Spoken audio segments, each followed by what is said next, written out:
Hello, and welcome to Social Workers Rise, where we inspire social workers to connect, expand their knowledge, and change more lives than they ever thought possible. We will talk everything social work on every level from micro to macro. We are going to hear stories of social workers who are doing big things, learn new skills, and most importantly, give you actionable steps to make a difference today. Let's go.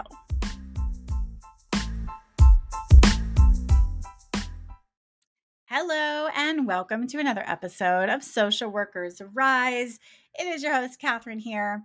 Today, we're going to talk about clinical skills.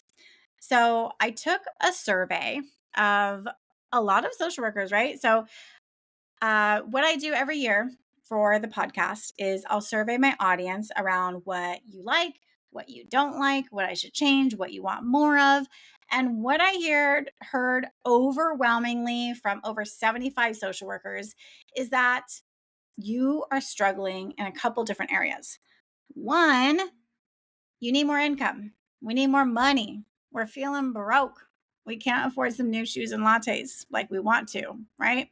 So a major concern for you is income. And next, directly following that was self-care and balance in your life. So we're feeling broke, and we're also feeling like we don't have a lot of time or resources for self-care. And then additionally, that we're dealing with imposter syndrome, and we feel like we need more clinical training. So if that is you, my friend, you are in the right place, because this is what we're going to be focusing on in 2024 here on the Social Workers Rise podcast. And on Thursdays, this is going to be new. These are going to be our clinical Thursdays, because what you told me that you needed that's going to be most helpful is working on these clinical skills. So by examining different clinical skills related to the work that we do as social workers, working directly with clients, that's going to help. One, I'm going to help you reframe these skills in ways that you can communicate your value to your employer, to people that you go on interviews with. Additionally, with these clinical skills, you're going to feel more confident, and you're going to be able to communicate and trust your clinical judgment. So that imposter syndrome, or that feeling that you don't know what you're doing, like you don't belong there, that will hopefully go down, right? That's the plan. And then just clinical training, right? So I hope that you choose to listen to these episodes. My goal is to keep them relatively short, like 10, 15 minutes each week on Thursdays. And then on the other side of the week, probably Sundays, is the episode that are going to be a little bit longer, where we talk about topics more in depth, where we interview social workers in different career fields. This is episode 149. So there are so many episodes that you can go back and listen to right now, get caught up on the ones that sound really interesting for you, or just binge listen to all 148 episodes up until this one. Either way, whatever works best for you, that is what I want for you. So today, also, if you don't know who I am, my name is Catherine Moore, and I've been a licensed clinical social worker since 2009. I have my BSW, my MSW. I am currently a therapist right now. So I've been around the block. I've been around the social work block. And my goal for you and for this episode is to learn some things and also to be entertained, because I hate learning about things that are really interesting, but also feeling like I'm going to fall asleep. So my goal for this podcast is to entertain you and to get you excited about social work, because this is a pretty amazing field, and I totally geek out on social work topics. So I am glad that you are here with me to also geek out with me. Lastly, if you want some social work resources, I have an email list. The link is in the show notes. Click on that link, just put your name and email, and that way I can send you resources. I can send you an assessment cheat sheet right away. I can get you updates on the podcast and what's going on. I can send you updates on events that are coming up, discounts, courses, all sorts of fun stuff in there. It's going to be an email that you actually want to read every week. So I'm not promising every week because sometimes I get busy, but I try. I do my best over here. So let's hop into this. The subject for today is, how do we build rapport fast? Because in social work, we're going to be encountering a lot of people who maybe they don't really want to talk to us. A lot of them probably are resistant to the word social worker. A lot of them are going through a really, really difficult situation. And us being a social worker, it's not us personally that they don't like, it's what we represent, right? So we're representing that they are in a place that they don't want to be. And by us being there, it can kind of make it more real, right? So I had a time where I worked in a senior with older adults in an apartment complex. And there was a woman there who had been living there in the apartment complex for many, many years, like 20 years she was living there. And it got to the point where we started to see behavioral changes that were very concerning for her safety. So she would get lost. She'd be wandering around the complex and not really recognizing people or recognizing her neighbors. She would leave the stove on and set off the smoke alarms. She would uh, be very agitated in the afternoon. And we saw all these signs, myself and my teammate, and we started to get really concerned and talk to the adult daughter.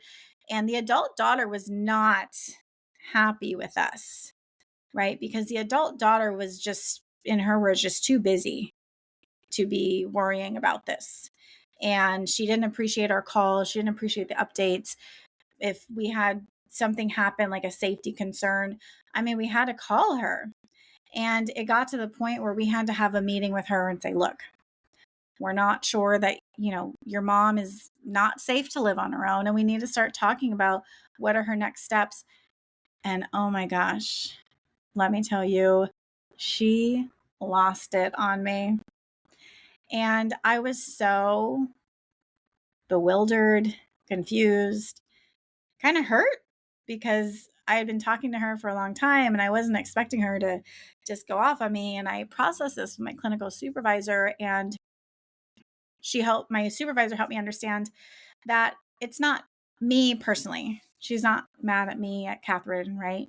Like other clients, they're not mad at you as a person.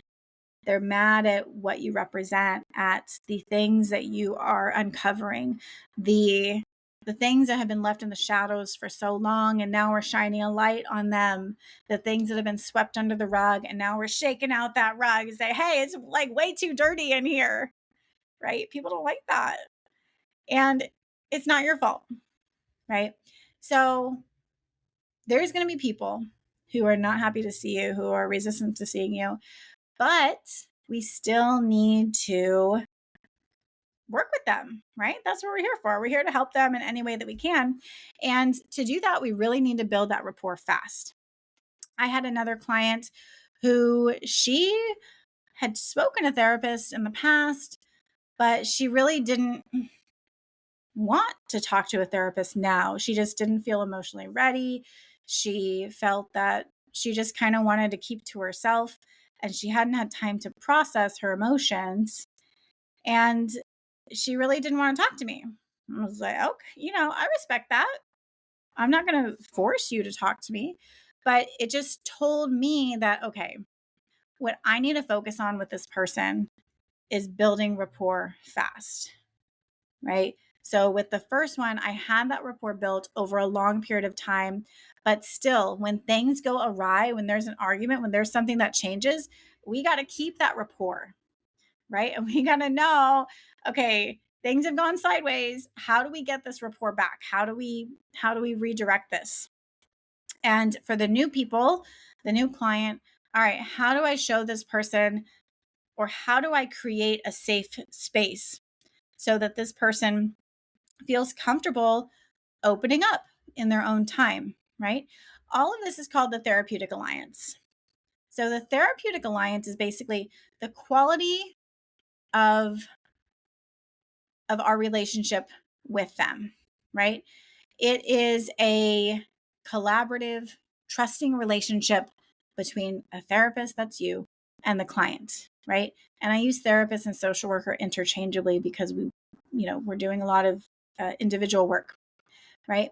So the therapeutic alliance can also be referred to as the working alliance, and it provides the foundation for successful therapy. And without this alliance, without this building of rapport, therapeutic process is going to be therapeutic progress is going to be difficult, if not impossible. And studies after studies have shown that the quality of this initial alliance, this therapeutic alliance, was more predictive of a positive outcome than any type of intervention that you use. So, no matter what you choose to do, if you're doing CBT, DBT, ACT, any of these things, it doesn't matter. It's not going to have that much of an impact if they don't trust you and feel comfortable around you.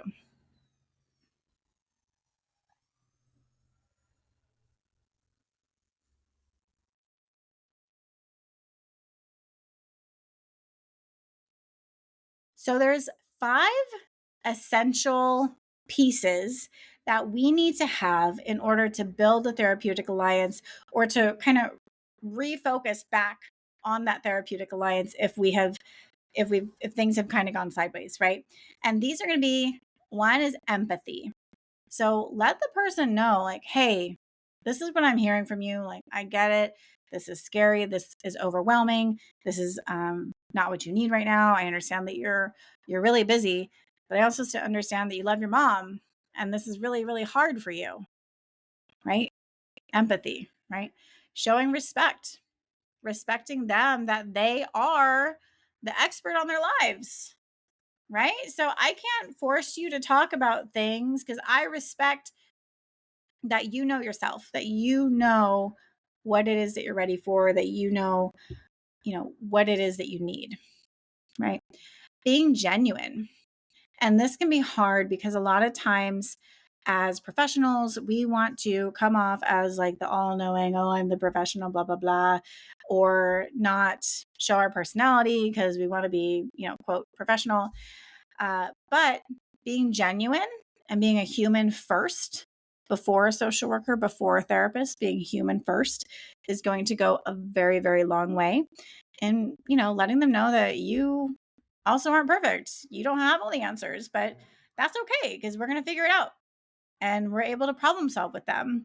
And we're able to say, like, this really sucks. Let's figure this out.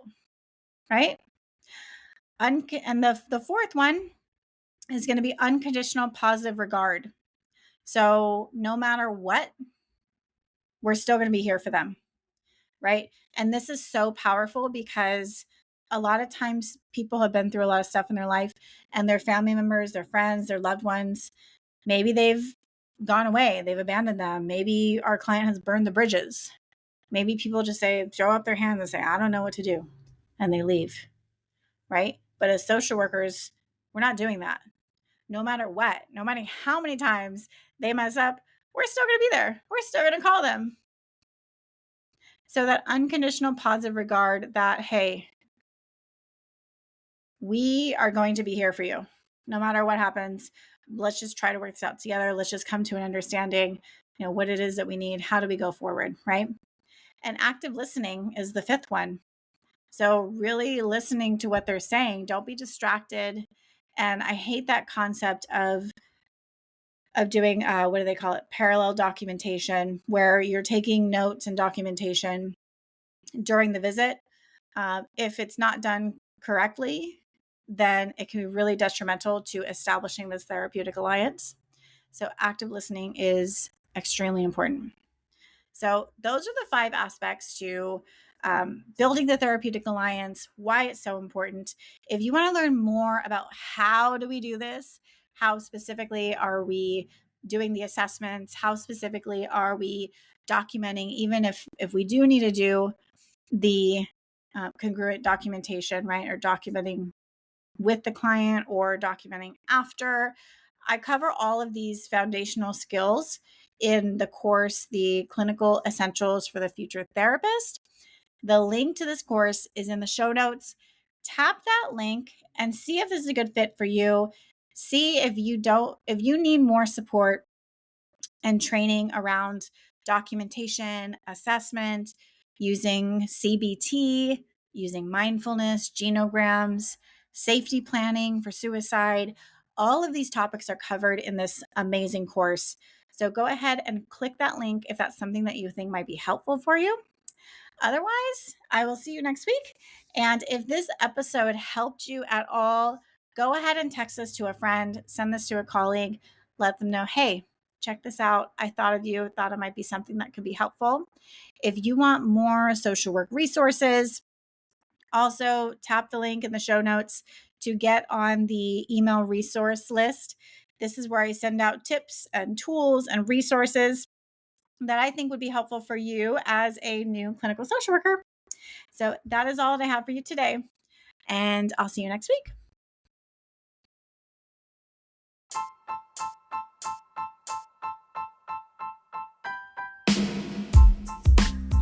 Thank you for listening to another episode of Social Workers Rise. If you love this episode, be sure to subscribe and text this episode to a friend. If you want more, there are a few ways we can get to know each other and work together. First, definitely subscribe to the Friday resource email list. The link is in the show notes. And that's where you can learn more about the courses I offer, including Clinical Essentials for the Future Therapist and the Pulse Basics for Medical Social Workers. I'll also be sending out occasional tips and resources and other happenings within the social work industry. And for all your clinical supervision needs, be sure to visit risedirectory.com. This is a national directory of clinical supervisors for social workers, and we also provide free resources that you can use within your own clinical supervision. Lastly, if you have more individualized needs, I do offer coaching, individual consultations, and am available for public speaking engagements for social workers and change makers. Lastly, the boring legal stuff, but very important. The information in this podcast is not meant to be a supplement for therapy, professional advice, or clinical supervision. This content is provided as is solely for informational purposes. It is not legal, health, or safety advice. I am not advising you as a therapist. Organizations should engage their own experts to ensure any adopted measures are compliant with applicable laws and standards in their jurisdictions. The opinions expressed by individuals or organizations are their own and do not reflect the views or opinions of Social Workers Rise or Catherine Moore. References to specific products or organizations do not constitute any endorsement or recommendations by Social Workers Rise.